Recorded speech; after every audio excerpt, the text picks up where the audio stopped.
propósito meditar un ratito sobre un tema que tiene mil formas de abordarlo, no hay una forma, y es la espiritualidad de un cristiano, de un catequista, como ustedes lo quieran llamar. ¿Cómo entender bíblicamente la espiritualidad de un cristiano? Y bueno, en el ejercicio del discernimiento he pensado y he preparado una pequeña presentación para ustedes, donde vamos a trabajar todos los que ya tienen sus textos. Eh, eh, Cuando yo digo animación bíblica de la pastoral, yo digo no hay que tener textos bíblicos para leerlos y dejarlos de lado. Hay que tener textos bíblicos para utilizarlos y tratar de comprenderlos. Entonces, he tenido en este tiempo la intención de hacer lo más bíblico que se pueda los temas que puedo dar. Y en ese aspecto quisiera proponerles mucha lectura bíblica. Vamos a leer prácticamente los 11 primeros capítulos del Génesis en este tema.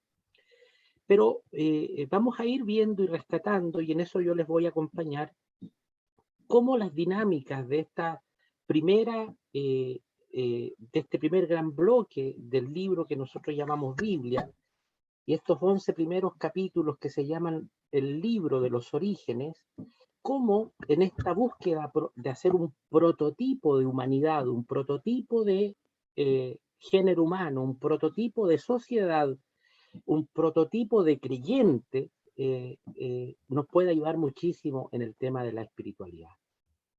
Y fíjense lo que estoy diciendo, en la búsqueda de hacer un prototipo, de generar un prototipo, es decir, estos 11 primeros capítulos ya lo deben saber de memoria, no son históricos, no existió Adán y Eva en un lugar geográfico y temporal, sino que es una manera de proyectar en estos personajes cómo piensa Israel que Dios pensó a la humanidad. Me imagino que aquí no estoy diciendo nada nuevo para ustedes, ¿no? Que Adán y Eva no existieron como personajes históricos, que son valiosísimos, que son importantísimos en cuanto prototipos de humanidad. Y en eso tienen muchísimo valor. Entonces, yo voy a tratar, si estoy habilitado, sí, ya lo estoy, Sí. un intento de proyectar algo que pueda, a ver si me resulta. ¿Ven un título que dice espiritualidad bíblica? ¿O no? Están los textos bíblicos, sí. ¿No? ¿Y ahora? Búsqueda de textos bíblicos. Sí. No, no es eso lo que quiero proyectar. Lo voy a intentar de vuelta. Dejo de proyectar aquí. Pongo esto acá. E intento ahora la proyección.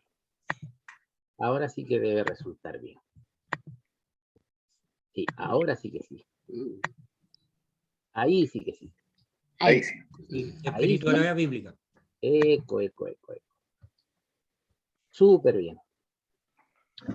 Entonces, cuando Alejandra me dijo, padre, yo quisiera que nos hablara de la espiritualidad del catequista. Yo le dije, dame algunos tips, ¿qué es lo que tú esperarías? Me dijo, bueno, yo lo he escuchado, me parece que tiene algunas ideas. Bueno, me dio como chip libre. Entonces, considerando ese chip libre, yo les quiero llevar a leer textos y a sacar algunas orientaciones que nos puedan ayudar. Parto. Mire, yo digo al inicio, no es casualidad que la Biblia inicie con dos relatos fundantes sobre el origen.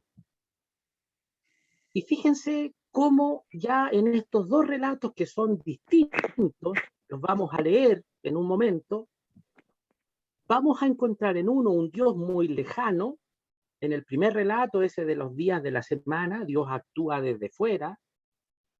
Y vamos a encontrar, por el contrario, en un segundo relato, que es donde Dios toma arcilla del suelo y lo pone, crea al hombre y lo pone en medio del Edén, ¿no es cierto?, a un Dios muy cercano, que tiene como manos, que tiene una figura de hombre antropomórfica, a un Dios que está dentro de la creación. ¿Cómo se da esto en la Escritura? Vamos a verlo.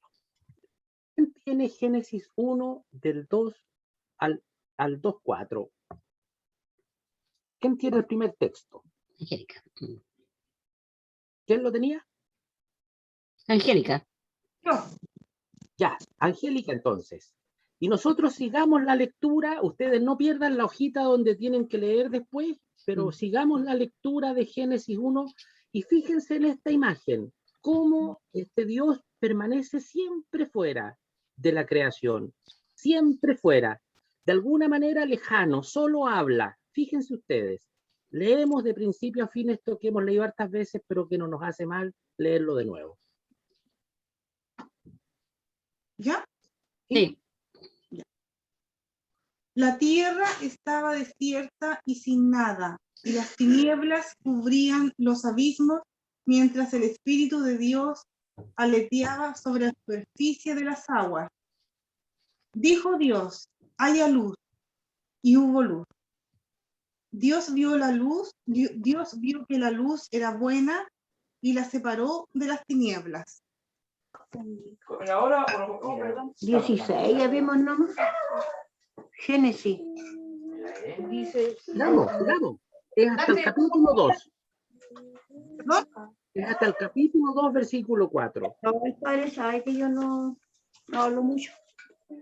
Vengan a comer. Tiene que seguir la lectura de todo el capítulo 1. Vayan, hijo, para que siempre me dice después que quiera. Hasta el capítulo 2, versículo 4. Sígala nomás, sígala, continúa. Continúa. Dios llamó a la luz día y a las tinieblas noche, y atardeció y amaneció el día primero. Dijo Dios, haya un firmamento en medio de las Nunca puedo pillar. pare a unas aguas de otras. Hizo Dios entonces el firmamento, separando a unas aguas de otras, las que estaban encima del firmamento de las que estaban debajo de él. Y llamó Dios al firmamento cielo. Y así sucedió. Y atardeció y amaneció el día segundo. Dijo Dios, júntense las aguas de debajo de los cielos en un solo lugar y aparezca el suelo seco. Y así fue. Dios llamó al suelo seco tierra y a la masa de agua mares. Y vio Dios que todo era bueno. Dijo Dios, produzca la tierra pasto y hierbas, que den semilla y árboles frutales, que den sobre la tierra frutos con sus semillas adentro. Y así fue. La tierra produjo pasto y hierbas, que dan semillas y árboles frutales, que dan frutos con sus semillas adentro, según la especie de cada uno. Y vio Dios que esto era bueno. Y atardeció y amaneció el día tercero. Dijo Dios, haya lámparas en el cielo que separen el día de la noche, sirvan de signos para distinguir tanto las estaciones como los días y los años, y que brillen en el firmamento para iluminar la tierra. Y así fue. Hizo pues Dios dos grandes lámparas, una grande para presidir el día y otra más chica para presidir la noche. También hizo las estrellas. Yahvé las colocó en lo alto de los cielos para alumbrar la tierra, para mandar al día y a la noche y separar la luz de las tinieblas, y vio Dios que esto era bueno, y atardeció y amaneció el día cuarto. Dijo Dios, llénense las aguas de seres vivientes y revoloteen aves sobre la tierra. Y bajó el firmamento, y creó Dios los grandes monstruos marinos y todos los seres que viven en el agua y todas las aves. Y vio Dios que estaba bien. Los bendijo Dios diciendo, crezcan, multiplíquense y llenen las aguas del mar, y multiplíquense asimismo las aves en la tierra. Y atardeció y amaneció el día quinto. Dijo Dios, produzca la tierra animales vivientes de diferentes especies, bestias, reptiles y animales salvajes. Y así fue. E hizo Dios las distintas clases de animales salvajes, de bestias y de reptiles. Y vio Dios que esto era bueno. Dijo Dios, hagamos al hombre a nuestra semejanza, nuestra imagen y semejanza, que mande a los peces del mar y a las aves del cielo, a las bestias, a las fieras salvajes y a los reptiles que se arrastran por el suelo. Y creó Dios al hombre a su imagen, a imagen de Dios lo creó, macho y hembra los creó. Dios los bendijo diciéndoles, sean fecundos y multiplíquense, llenen la tierra y sométanla, manden a los peces del mar, a las aves del cielo y a cuanto animal viva en la tierra. Dijo Dios, yo les entrego para que ustedes se alimenten todas las clases de hierba, de semillas y toda clase de árboles frutales, a los animales salvajes, a las aves de los cielos y a cuanto ser viviente se mueve en la tierra, les doy para que coman pastos verdes. Y así fue. Vio Dios que todo cuanto había hecho era bueno, y atardeció y amaneció el día sexto. Así fueron hechos el cielo y la tierra, y todo lo que hay en ellos. Dios terminó su trabajo el séptimo día y descansó en este día de todo lo que había hecho. Bendijo Dios este séptimo día y lo hizo santo, porque ese día Él descansó de todo su trabajo de creación. Este es el origen del cielo y de la tierra. Cuando Hasta ahí, fueron... hasta ahí, hasta ahí, hasta ahí. Esto es lo que nosotros conocemos en los estudios bíblicos como el primer relato de la creación. ¿Se fijaron? Dios en ningún minuto interviene internamente. Dios habla desde afuera. Dios es otro respecto de la creación. Y es otro respecto de los animales, y es otro respecto de las aves, y es otro respecto del hombre y de la mujer. Yo creo aquí hay un gran aspecto para nuestra espiritualidad. A veces potenciamos tantísimo el que Dios está dentro nuestro, que partimos desde el principio mal. El principio de la Escritura es que Dios es absolutamente otro, que Dios es más que la creación, que Dios es más que nosotros. Aquí ya hay un aspecto que a mí me parece que es sumamente interesante de considerar y de revisar en nuestra propia espiritualidad.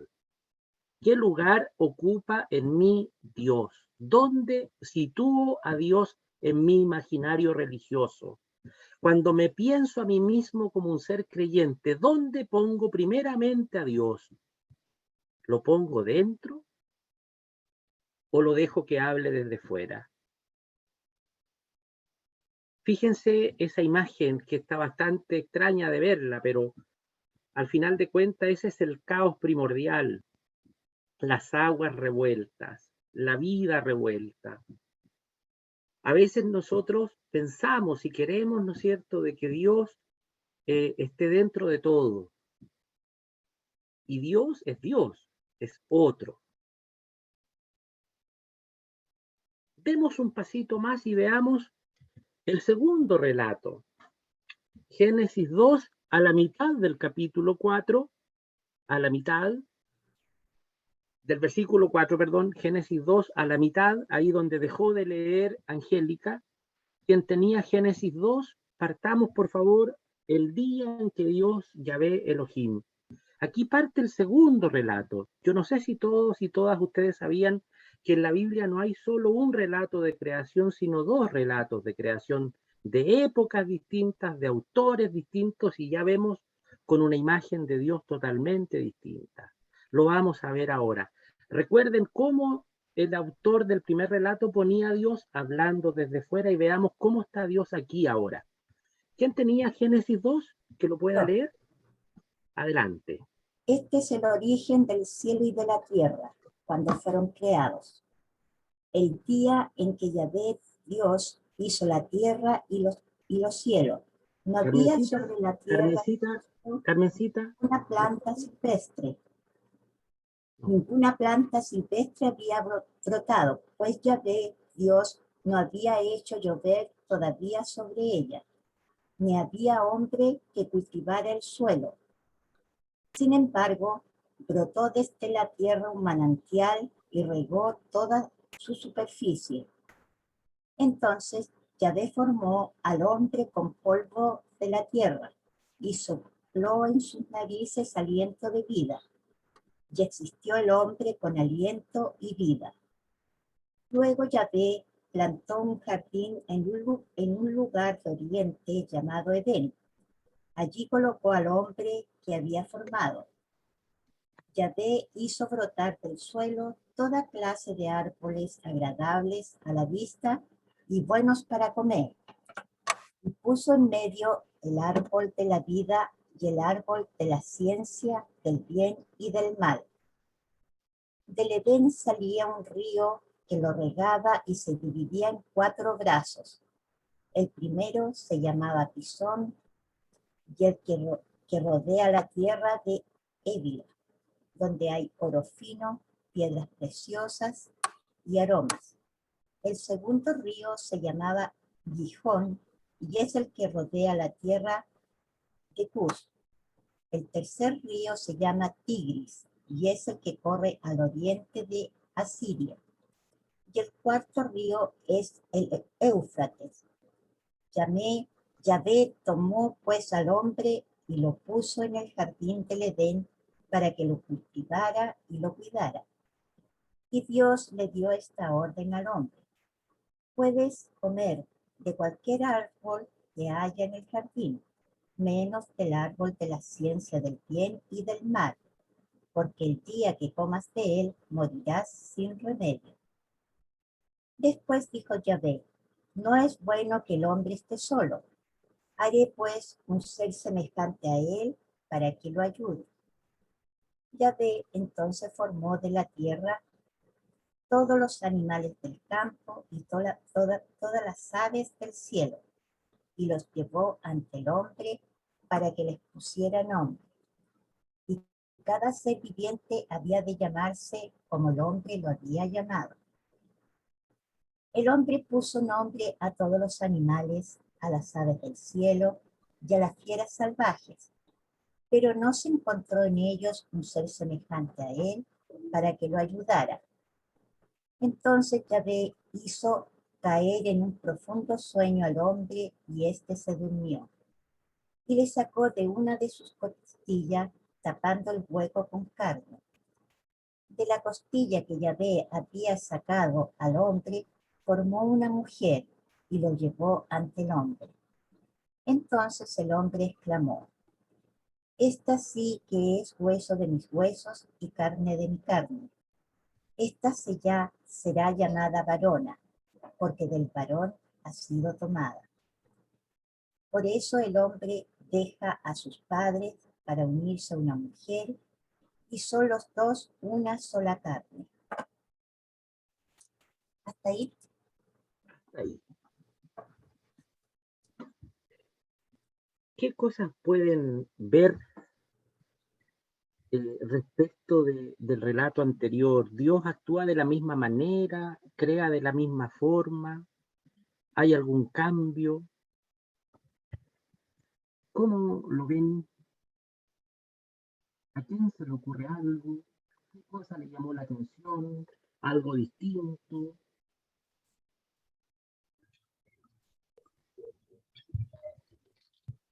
¿O es igual?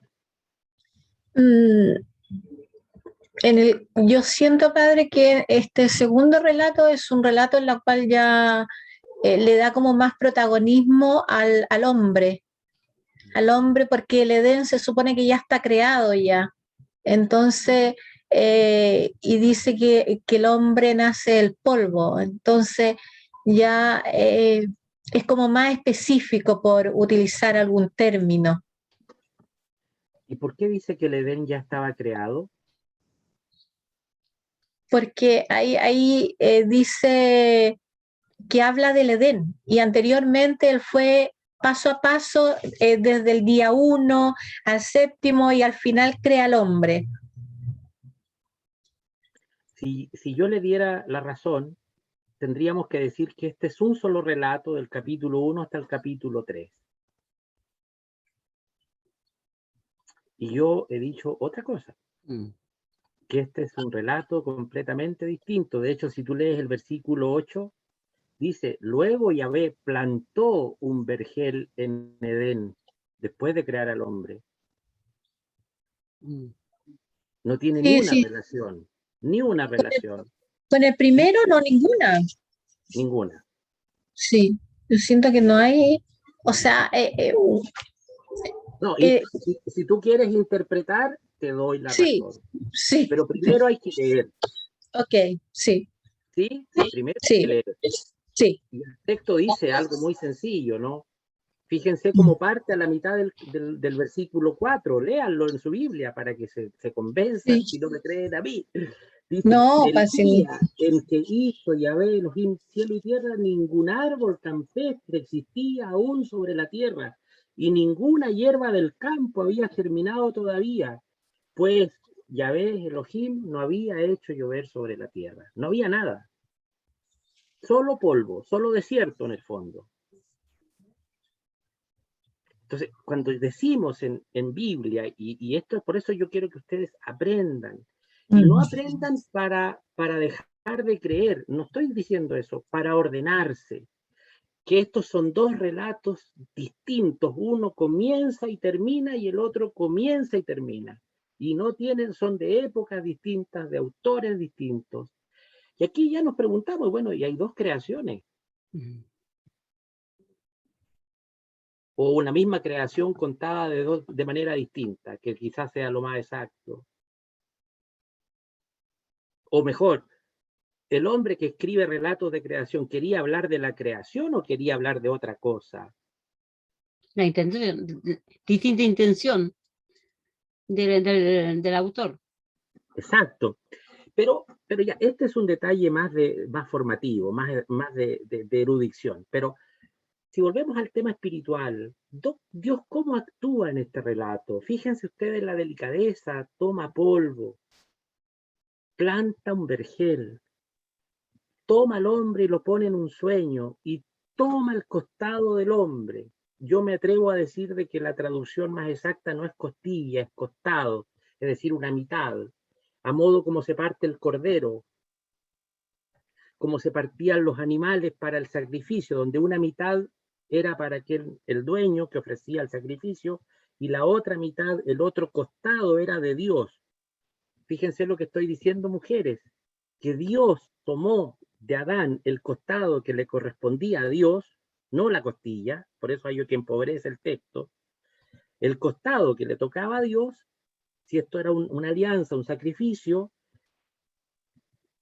el costado que le tocaba a Dios lo hizo una mujer adecuada para el hombre. Qué hermoso.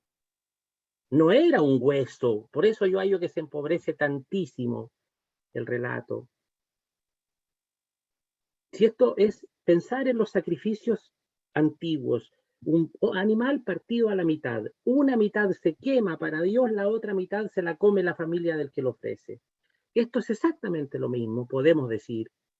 Dios partió a Adán como un sacrificio en dos y le dejó la parte que le correspondía a él, a Adán se la dejó, y la parte que le correspondía a Dios, armó una mujer y se la devolvió. O sea, cambia el texto, ¿no? Lo enriquece, lo potencia, lo hace más hermoso. Fíjense que con la otra idea, que también es válida, porque también la palabra puede ser costilla, pero si reducimos solo a ese significado, hasta cuando éramos cabros nos cortábamos las costillas y estábamos seguros que la mujer tenía una costilla menos que el hombre. ¿Se fija? Demos un pasito más, pero ya, la idea es, el relato 1, Dios que habla desde afuera. Relato 2, Dios que actúa desde dentro. Ya vamos armando la espiritualidad, ¿no? ¿Qué necesitamos estos dos complementos? No solo uno, que está muy de moda, que hay espiritualidades evangélicas y católicas que las promueven tanto, ese Dios de la interioridad. Yo me resisto. Dios primeramente tiene que estar fuera para que sea Dios. Y hay que abrirle la puerta, pero primero desde fuera. Relato Génesis 1. Entonces, cuando nosotros tenemos a un Dios que por una parte está hablando desde fuera y por otra parte y actúa desde dentro, resulta que en ese ejercicio nosotros nos descubrimos quiénes somos. Solo allí, no solo con el Dios de afuera, no solo con el Dios de adentro, con estas dos imágenes de Dios nos descubrimos.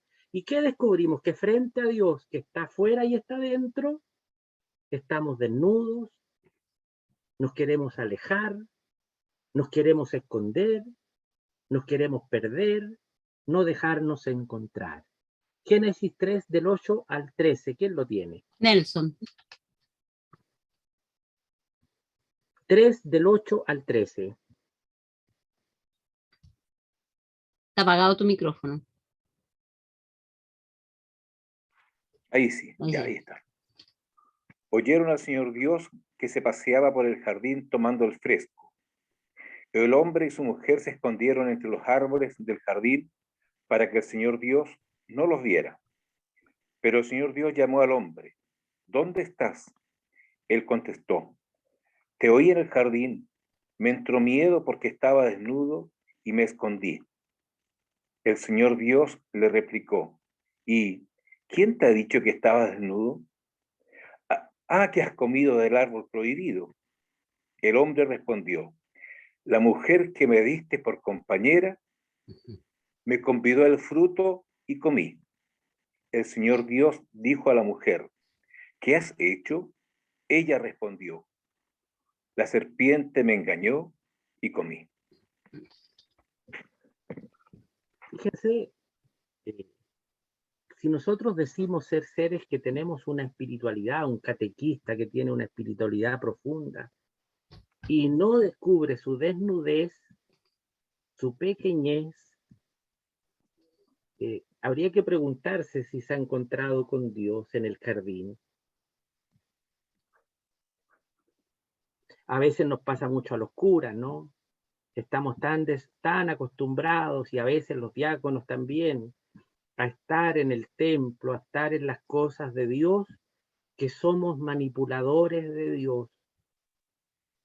No descubrimos nuestra desnudez, no reconocemos que nos alejamos de Dios, que nos escondemos de Dios, y lo peor, no nos dejamos encontrar. Entonces, esta pregunta roja de Dios, ¿dónde estás verdaderamente? ¿Dónde estás tú hoy? ¿Dónde estás respecto de Dios? ¿Estás con Dios tan adentro que Dios tú lo manipulas y no dejas que Dios sea Dios fuera de ti? ¿O estás pasando por una época donde Dios está tan lejano que te sientes tan pecador o pecadora que piensas que Dios no puede entrar en ti? ¿Dónde estás verdaderamente? ¿Se fija? Entonces aquí ya podríamos hacer una pequeña síntesis en torno a algunas preguntas. Preguntémonos verdaderamente entonces, con toda verdad para cada uno, ¿qué imagen de Dios es más constante en mi espiritualidad? ¿Cuál de estas dos imágenes? ¿Cuál pesa más? ¿Cuál he construido más? ¿Cuál he dejado más de lado? De otra manera, ¿cuál experiencia de Dios me seduce más porque A lo mejor escuché que alguien habló tan bonito de alguna de las dos y me quise inclinar por una más que por la otra. La interior, ese Dios interior del segundo relato, que está caminando contigo nomás, y no ese Dios que también a veces necesita hablarte desde lejos, desde afuera, para ubicarte, para ver cómo estás.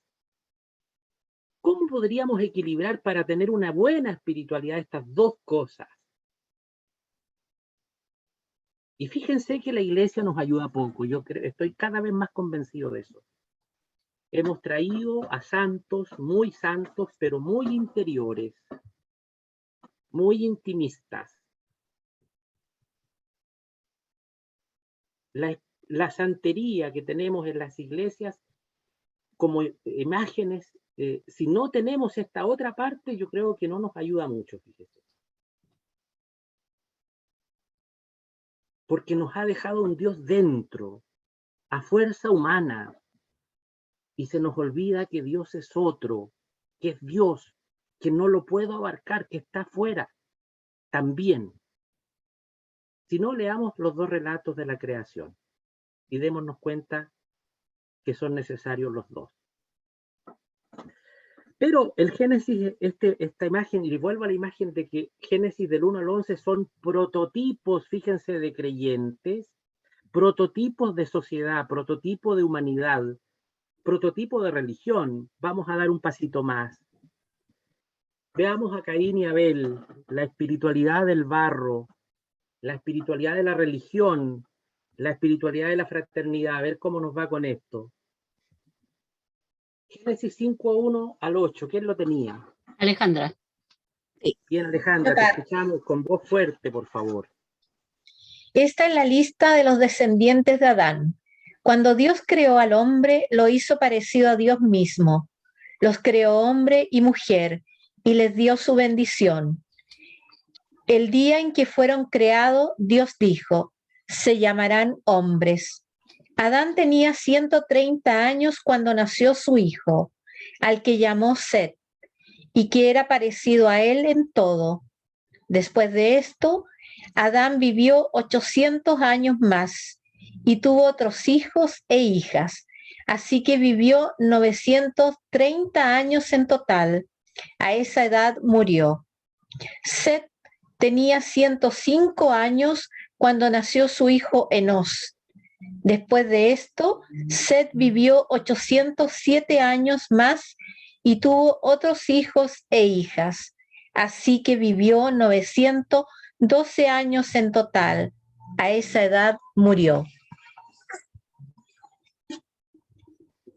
Fíjense, pudiera parecer una simple genealogía, pero las genealogías en el libro del Génesis nos tienen que remontar a que venimos del barro con nuestros antepasados.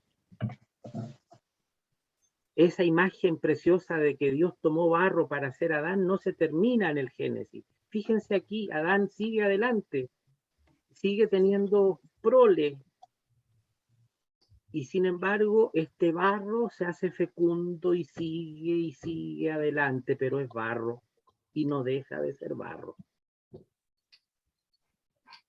Entonces yo aquí frente a esta imagen, ¿no es cierto?, de Caín y Abel, que vamos a verla ahora, pero estos antecedentes en tu vida espiritual, ¿te recuerdas que eres barro? ¿Te recuerdas que eres frágil? ¿O tienes que ser un superhéroe de la fe? Porque también esa es otra idea que está muy potente hoy día frente al miedo, ¿no es cierto?, de la crisis de la iglesia, empezar a promover puros mártires perseguidos, ¿no? Y andamos pendientes de dónde están persiguiendo a uno para ponerlo en la lista de la parroquia en el WhatsApp, digamos. Para orar por todos los cristianos perseguidos. Chuta, perdón. Eso es realmente importante, es lo más importante.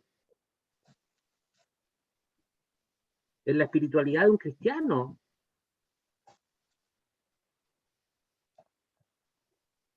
¿Acaso el cristianismo y acaso el judaísmo no promovemos que somos frágiles, que somos de barro?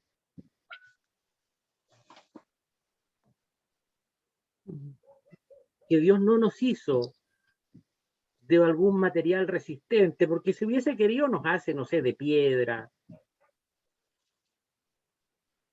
Nos hizo de barro. Y nuestros pies sean siempre de barro, aunque por arriba nos pongamos una coraza del héroe más grande del mundo. Serán nuestros pies siempre de barro.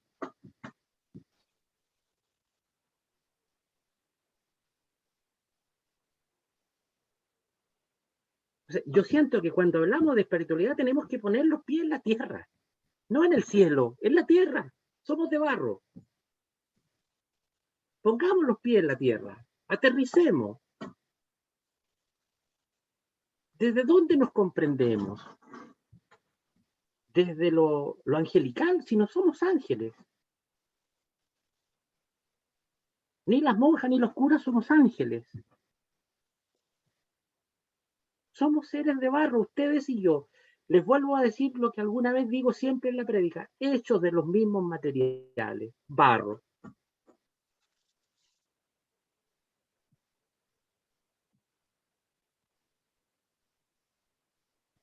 Demos un pasito más. La espiritualidad de la religión y del hermano. Génesis 5 del 9 al 15. Marcelo. ¿Quién lo tenía? Enos tenía 90 años cuando engendró a Kenam. Después vivió 815 años, engendró hijos e hijas, y a la edad de 905 años murió. Kenán tenía 70 años cuando engendró a Malalel. Después vivió 840 años, engendró hijos e hijas, y a la edad de 910 años murió. Malalel tenía 65 años cuando engendró a Yered.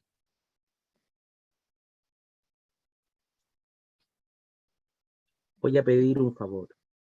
Si podemos cambiar el 5 del capítulo, Marcelo, por 4 del 9 al 15. Yo creo que nos va a ir mejor. 4. Capítulo 4 4, sí, del 9 al 15. a 15. ¿Ya? El Señor dijo a Caín: ¿dónde está Abel, tu hermano? Contestó: no sé, ¿soy yo acaso el guardián de mi hermano? Pero el Señor replicó: ¿qué has hecho? La voz de la sangre de tu hermano clama a mí desde la tierra. Por eso te maldice esa tierra que se ha abierto para recibir la sangre de tu hermano, que tu mano derramó. Cuando cultives el campo, no te entregará su fertilidad. Andarás errante y vagando por el mundo. Caín respondió al Señor: mi culpa es demasiado grave para soportarla. Si hoy me expulsas de la superficie de la tierra y tengo que ocultarme de tu presencia, andaré errante y vagando por el mundo, y cualquiera que me encuentre me matará. Le respondió el Señor: no es así. El que mate a Caín lo pagará multiplicado por 7. Y el Señor marcó a Caín para que no lo matara quien lo encontrara. Nos va mejor aquí, ¿no es cierto? Ahí está Sí. la pregunta de entradita. ¿Dónde está tu hermano? Fíjense esta conciencia de que somos de barro, de que somos de los mismos materiales, de que tenemos los pies de barro, todos nosotros, y por tanto somos frágiles, nos tiene que llevar a pensar cómo nos relacionamos con el otro que está hecho igual que yo. Caín y Abel no tuvieron esa posibilidad. Y les voy a pedir aquí que se detengan en esta imagen que yo les he puesto. Fíjense los colores, estamos llenos de polvo, de arcilla. Bueno, Adán, que es el nombre de Adán, es parte de la palabra Adamá. Adamá significa arcilla, polvo de la tierra, tierra fértil, tierra roja. significa un montón de cosas, pero esas son los principales significados. Y fíjense que esta conciencia que traíamos de que venimos de Adán y Eva todos, de que somos hechos de barro, aquí el barro, fíjense cómo el barro erguido, puesto en pie, este barro se puede volver contra el hermano, que también es de barro. Incluso la contextura, fíjense, este cuadro por cierto es de Chagall. Fíjense, el pobre Abel es un gallo guatón. Me gusta mucho ver este cuadrito porque de verdad que nos representa un pequeño guatón indefenso, no musculoso, y fíjense la figura de Caín, ¿no? Este gallo, pero masculino, ¿no? Tiene sus testículos ahí de la masculinidad absoluta, la musculatura, y lo peor, tiene el arma que puede herir a su hermano. Entonces, ¿en qué minuto nosotros nos pasó esto? ¿Y por qué, siendo seres que queremos tener una espiritualidad, a veces nos erguimos contra el hermano? Y el hermano ya no es más mi hermano, sino es mi enemigo, y porque a lo mejor tiene mayor protagonismo que yo en la parroquia, lo quiero quitar del lado, porque yo quiero llegar allí, y porque a lo mejor no opina igual que yo, lo tengo que echar. Pero ¿en qué minuto nos pasó eso? ¿En qué minuto abandonamos esta parte de la espiritualidad? ¿En qué minuto la Tierra Roja se erguió en una figura humana que puede agredir a otros?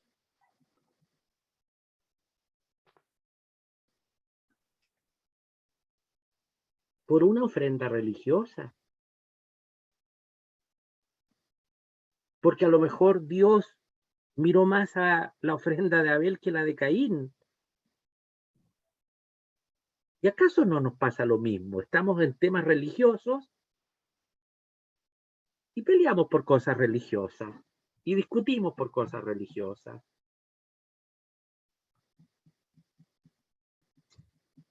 Podríamos preguntarnos entonces, ¿nos reconocemos seres creados y de barro, frágiles? ¿Qué lugar ocupan los hermanos en mi espiritualidad? A propósito de Caín y Abel y la pregunta, ¿dónde está tu hermano? Esa es una pregunta de toda espiritualidad. Fíjense, ya llevamos dos preguntas. ¿Dónde estás? Pregunta de espiritualidad. ¿Y dónde está tu hermano? Pregunta de espiritualidad. Para los curas, para los catequistas, para los diáconos, a esa persona que yo le contesté mal. ¿Dónde está? ¿Se habrá ido a la parroquia por culpa mía y yo he hecho algo para remediar eso? No, de eso no nos preguntamos, eso no es espiritual. Estamos pésimamente mal, ¿no? ¿Qué lugar ocupa en tu religión la ofrenda, a propósito de Caín y Abel? Lo que tú ofrendas, fíjense que nosotros los cristianos estamos llamados a ofrecer tres cosas a la iglesia: tiempo, talentos y tesoro.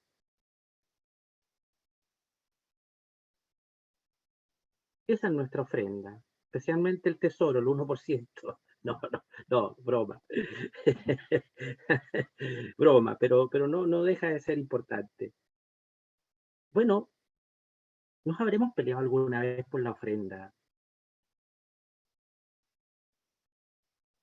¿Nos habremos peleado alguna vez por la ofrenda? Porque Dios miró más a uno que a otro. Bueno, estos son temas de espiritualidad, ¿no? Me parece a mí por lo menos. No sé. Demos un pasito más. Vámonos a Noé. A ver, ¿qué nos pone Noé? La primera espiritualidad aquí, una espiritualidad fallida y de destrucción. Fíjense, la espiritualidad no siempre es exitosa, también falla. Y tenemos derecho a fallar, pues. Y Dios lo conoce muy bien. Génesis 6, 12, 18. ¿Quién lo tenía? Carolina. Dios vio la tierra corrompida, porque todos los vivientes de la tierra se habían corrompido en su proceder. Y Dios dijo a Noé, veo que todo lo que vive tiene que terminar, porque su culpa la tierra está llena de crímenes. Los voy a exterminar con la tierra. Tú fabrícate un arca de madera resinosa, compartimientos y recúbrela con brea por dentro y por fuera. Sus dimensiones serán 150 metros de largo y 25 de ancho y 15 de alto. Hazle una ventana a medio metro del techo, una puerta al costado y 3 pisos superpuestos. Voy a enviar un diluvio a la tierra para que extermine a todo viviente que respira bajo el cielo. Todo lo que hay en la tierra perecerá. Pero contigo estableceré una alianza entre el arca con tu mujer, tus hijos y sus mujeres. Fíjense ustedes, llegamos a un punto, a poco andar, donde la espiritualidad del Dios que habla desde afuera, que actúa desde dentro de su creación, que nos hizo desde el barro, que nos llamó a ser hermanos, que nos pidió una ofrenda,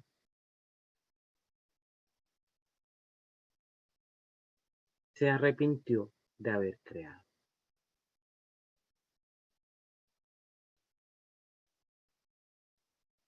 Se arrepintió de haber creado. Yo creo que esta dimensión tiene que ser una parte de la espiritualidad también. ¿Cuáles son las cosas que hay en nosotros que hacen de que Dios se arrepienta de habernos hecho?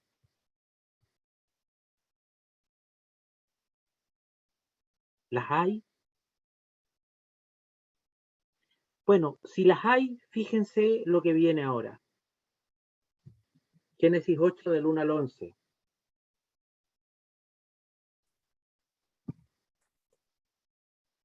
Y Dios se acordó de Noé y de todos los animales y las fieras salvajes que estaban con él en el arca. Entonces Dios hizo soplar un viento sobre la tierra y las aguas descendieron. Entonces se cerraron los manantiales que brotaban del abismo, como también las compuertas del cielo, y la lluvia cesó de caer sobre la tierra. Las aguas iban bajando sobre la tierra con flujo y reflujo. Empezaron a descender después de los 150 días. El día 17 del séptimo mes, el arca descansó sobre los montes de Ararat, Ararat, y las aguas siguieron bajando hasta el mes 10º, hasta que el día 1 de ese mes aparecieron las cumbres de los montes. Después de 40 días, Noé abrió la ventana que había hecho en el arca y soltó al cuervo, el cual revoloteaba sobre las aguas, yendo y viniendo, hasta que se evaporaron las aguas de la tierra. Entonces Noé soltó a la paloma para ver si las aguas se habían retirado de la superficie de la tierra. Pero la paloma no encontró dónde posarse y volvió al arca, pues todavía las aguas cubrían toda la superficie de la tierra. Noé extendió su brazo, tomó a la paloma y la introdujo en el arca. Esperó 7 días más y de nuevo soltó a la paloma fuera del arca. La paloma regresó al atardecer, trayendo en su pico una rama verde de olivo.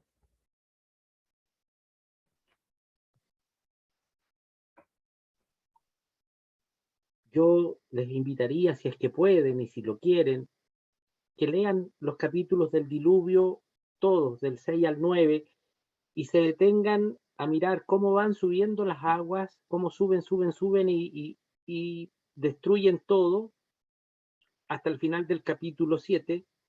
Y en el Génesis 1, donde Dios se acordó, Dios hace memoria, Dios se recuerda de la creación, comienza lo que acaba de leer o de todo a bajar.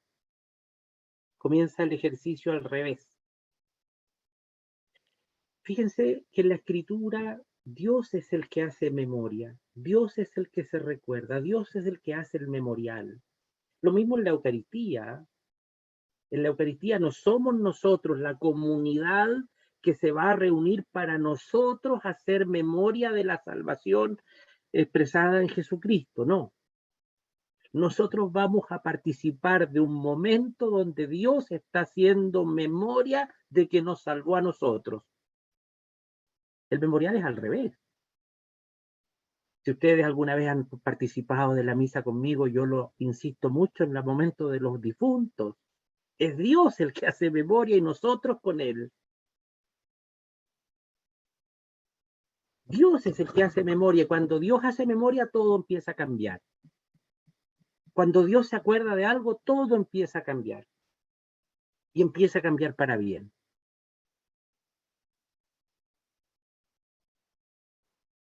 Entonces, yo les pregunto, ¿cómo vivimos la espiritualidad de la memoria? ¿A fuerza de memoria intelectual nuestra?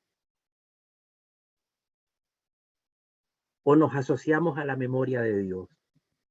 Sabiendo que Dios es el que hace memoria de todo.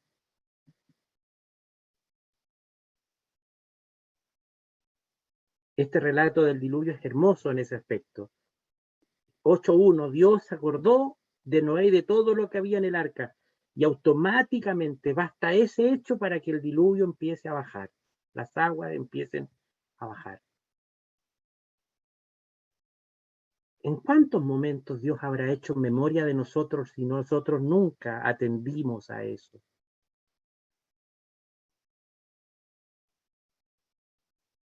¿Cuánto Dios se recordará de nosotros y nos espera y nosotros como nada?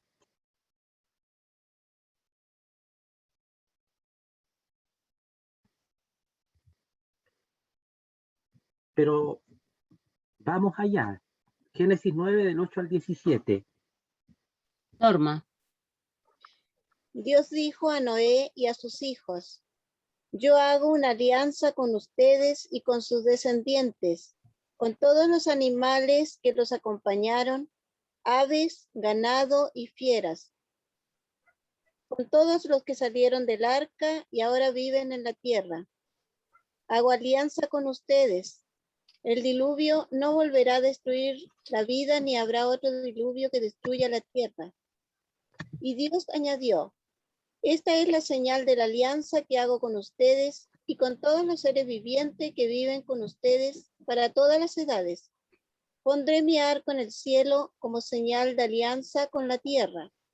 Cuando yo envíe nubes sobre la tierra, aparecerá en las nubes el arco, y recordaré mi alianza con ustedes y con todos los animales, y el diluvio no volverá a destruir los vivientes. Saldrá el arco en las nubes, y al verlo recordaré mi alianza perpetua. Alianza de Dios con todos los seres vivos, con todos los que viven en la tierra. Dios dijo a Noé: esta es la señal de la alianza que hago con todo lo que vive en la tierra.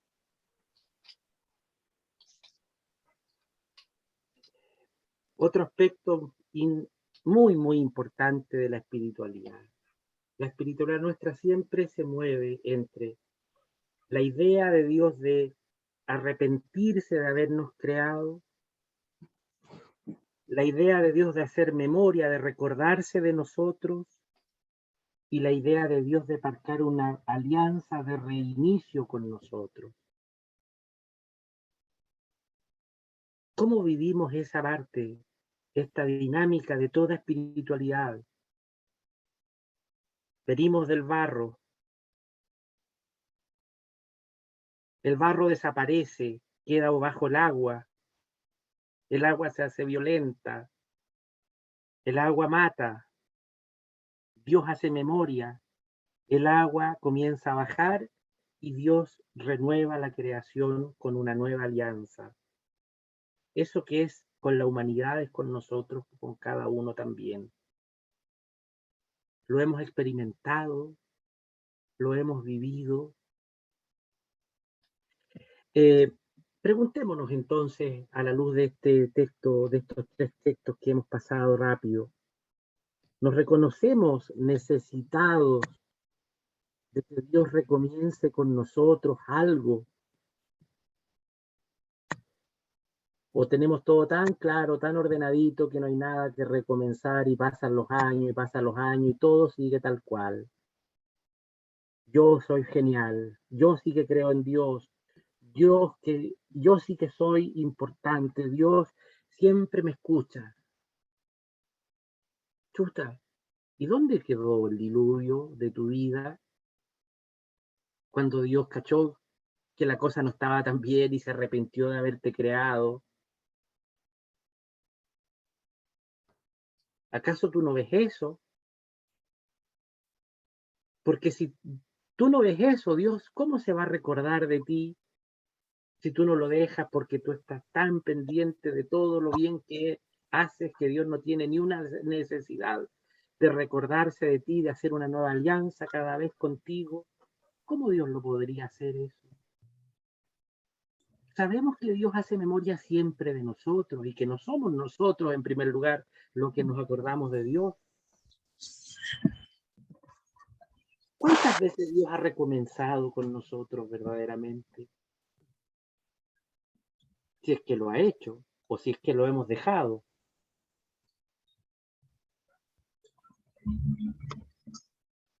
Demos un pasito más. Vámonos a Babel, que también nos entrega, fíjense, la espiritualidad de la torre hasta el cielo y de ponerse un nombre grande. La espiritualidad del bla bla. La espiritualidad del recomienzo de nuevo, fíjense ustedes. Génesis 11 del 1 al 4.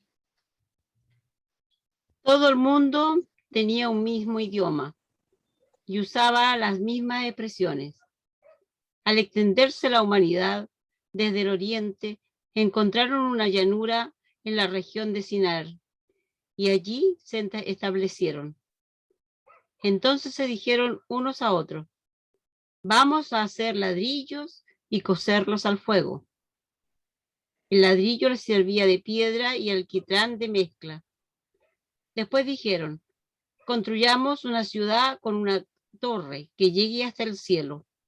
Así nos haremos famosos y no andaremos desparramados por el mundo. Fíjense ustedes. La espiritualidad, a propósito, la fotito es una foto de verdaderamente una torre de Babel que se hizo en Argentina, con puros diarios. Es bien bonita. Yo no la conozco, pero encontré la foto, me parece súper interesante, como querer hacer una torre de Babel 2011, ¿no es cierto? Pero como es de hartas lenguas, era con puros diarios. Bien interesante la idea. Pero más allá de la foto, mire, yo no sé, ustedes pueden tener toda la posibilidad de estar en desacuerdo conmigo, sin duda, pero yo me he preguntado, preparando este tema, ¿cuántas veces nos han enseñado y nos han pedido hacer una torre para ir hasta el cielo en la espiritualidad? ¿Y por qué a Dios no le gustó eso? Fíjense, yo me pregunto y les pregunto, ¿por qué Dios lo vio como algo muy malo?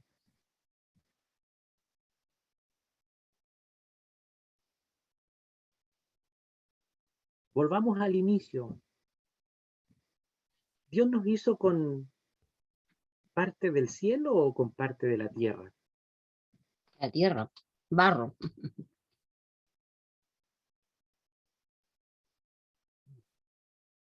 Es más, es cierto que Dios habla desde fuera, pero también es cierto, y no lo podemos desconocer, que Dios viene a caminar con nosotros. ¿Por qué necesitaríamos una torre para ir hasta el cielo?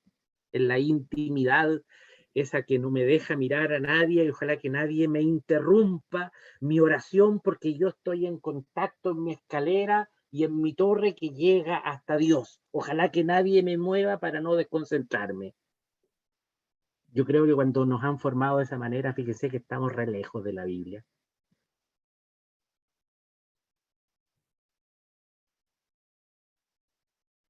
Fíjense la Biblia.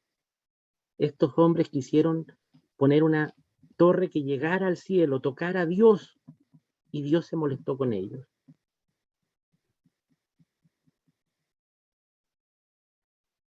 Se olvidaron que eran barro.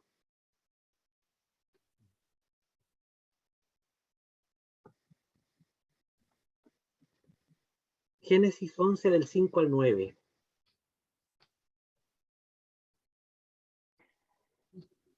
El Señor bajó a ver la ciudad y la torre que estaban construyendo los hombres y les dijo: son un solo pueblo con una sola lengua. Si esto no es más que el comienzo de su actividad, nada de lo que decidan hacer les resultará imposible. Vamos a bajar y a confundir su lengua, de modo que uno no entienda la lengua del prójimo.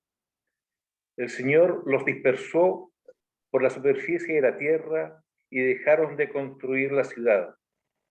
Por eso se llama Babel, porque allí confundió el Señor la lengua de toda la tierra y desde allí lo dispersó por la superficie de la tierra. A lo mejor es muy simple el título que le puse, pero yo creo que este es el gran peligro, ¿eh? De tener una espiritualidad del bla bla. Hablar y hablar y hablarle a Dios y no dejar que Dios hable.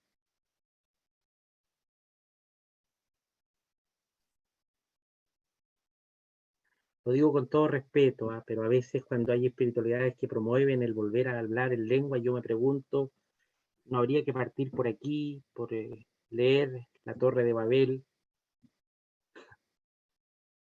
para ver que Dios no necesita eso? Lo digo con mucho respeto y si alguien no está de acuerdo conmigo no pasa nada, pero lo digo porque creo que el texto habla por sí solo.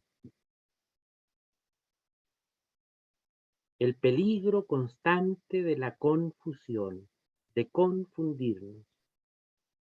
Y el peligro de querer confundir a Dios, que es peor todavía, como si a Dios lo pudiéramos confundir diciéndole tantas cosas.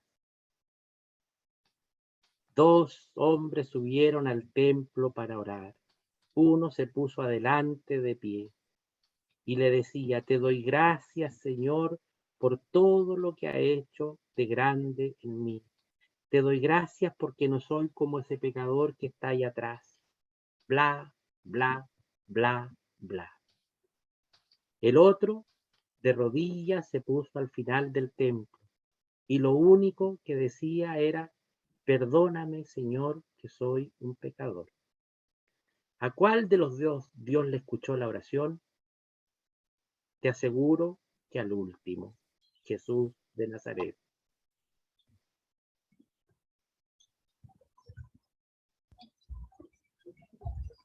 El peligro de la espiritualidad del bla, bla, bla, bla. El peligro de confundir a los demás, tanto hablar.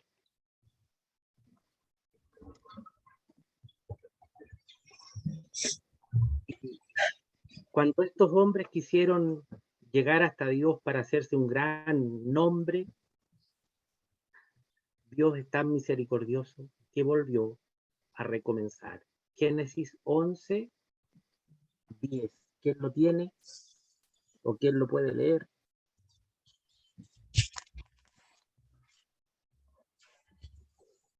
Génesis 11. ¿Lo leo?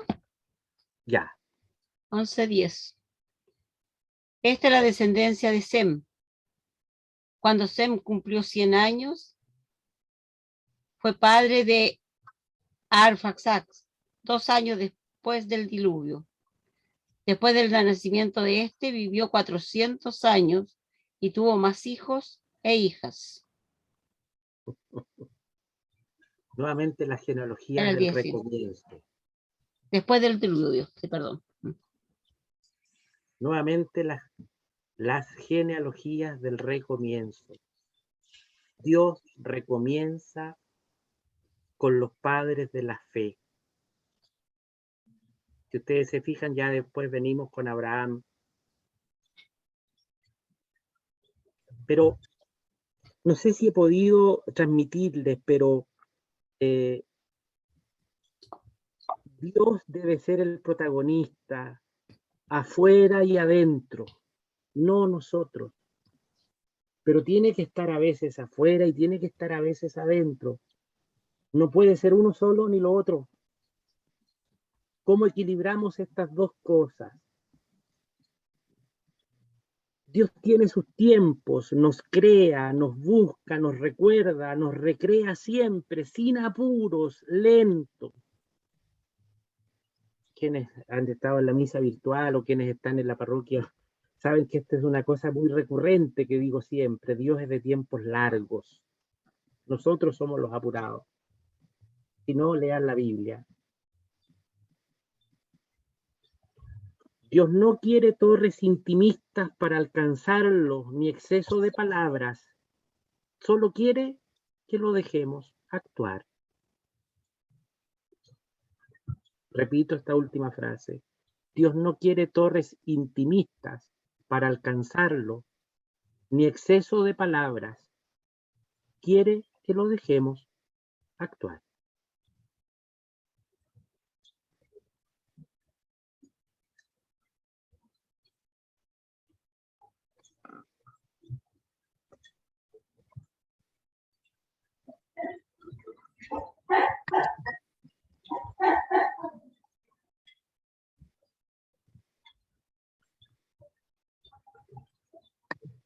¿Estamos todos o todavía estoy proyectando? Estamos todos. Bien, Alejandra, con mucho gusto, era lo que yo pensaba que podía ayudarnos. No sé si hay algún comentario, alguna pregunta, alguna cosa. Padre, hay tantas cosas que decir. Que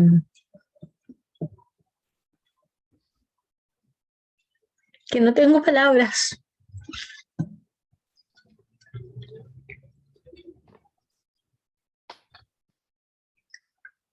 Por ejemplo, vengo saliendo de un diluvio y estoy recomenzando. Pero gracias a Dios que siempre dejo los... Sí. ¿Se acordó de ti? Sí. Y le dejo los tiempos al Señor. No me gusta que el hombre intervenga, porque Dios tiene su tiempo y Él no olvida. Nos deja también en libertad. Valora mi razón y mi voluntad.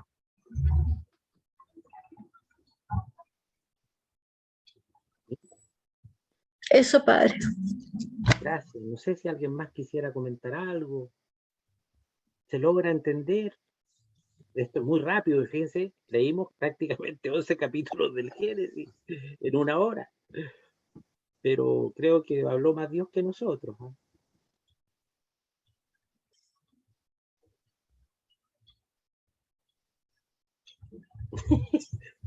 No sé si están molestos conmigo o qué pasa, pero nadie quiere decir nada. Me persigo. La verdad, padre, es que es muy profundo el tema y nos deja con bastantes interrogantes. Muchas veces creemos saberlas todas y basta que nos den una vuelta, una miradita y nos descolocamos. A veces nos sentimos tan seguros de nuestra fe, de nuestro actuar, y a la luz de la palabra vemos que no es así, que hay que darle vueltas y muchas vueltas y dejar que Dios sea Dios en nosotros. Muy profundo el tema, y yo creo que el silencio se debe a que quedamos un poco, como diríamos, marcando para adentro, marcando ocupados, y tenemos que darle muchas vueltas, releer los textos y escuchar realmente lo que Dios nos quiere decir. Con mucho gusto yo les comparto la presentación, se la envío a Alejandra y ella se las comparte a ustedes. Gracias, padre. Sí. Queda grabada también, así que también va a estar el video para Es que... mejor todavía. Sí. Sí. Bueno, padre, buenas tardes. Buenas tardes. Pues escuché todo y la verdad que lo que dice Alejandra, lo que dice don Marcelo, ¿verdad? Es una gran realidad. Siempre creemos saberlo todo, pero cuando pasa el diluvio por nuestras vidas, de verdad nos preguntamos qué hemos hecho, lo digo por mí, qué he hecho tan mal como para que en vez de avanzar, ¿verdad?, vuelva a retroceder. Pero si bien es cierto, he aprendido en mis años que los tiempos de Dios no son los míos. Ya en este momento también estoy pasando momentos muy difíciles, personales, espirituales, no, porque tengo fe que Dios me va a ayudar nuevamente como siempre lo ha hecho, pero cuando te tocan las fibras, digamos, humanamente hablando, no encuentras salidas. Y yo he estado así ya hace más de un mes y me he encontrado muy sola frente a esto. Me he encerrado en mí misma y bueno, voy a salir a flote. Pero la verdad es que el tema, como el que dio Marcelo la semana pasada, me ayudaron mucho. Pero aún así me encuentro acorralada y confío en Dios que pase. Gracias. Yo lo único que le digo, no la conozco, un gusto de conocerla, gracias por lo que dice. Creo que sus hermanos, y les pido que se comprometan ya en la oración y nos comprometamos todos en la oración por ti y por quienes estén pasando algún mal momento. Pero yo te digo, si hay algo que hemos leído ahora, es que Dios recomienza siempre. Sí. Dios recomienza todo. Y esa es la principal fuerza. No sabemos cuándo. También es cierto, nadie te puede decir cuándo va a pasar esto. Pero sí tenemos una certeza, porque los padres de la fe lo han contado de esa manera y porque Jesús de Nazaret también lo ha dicho y también lo ha hecho. Dios recomienza siempre con nosotros y nos levanta del barro más profundo. Así es. Sí, es que pasa que yo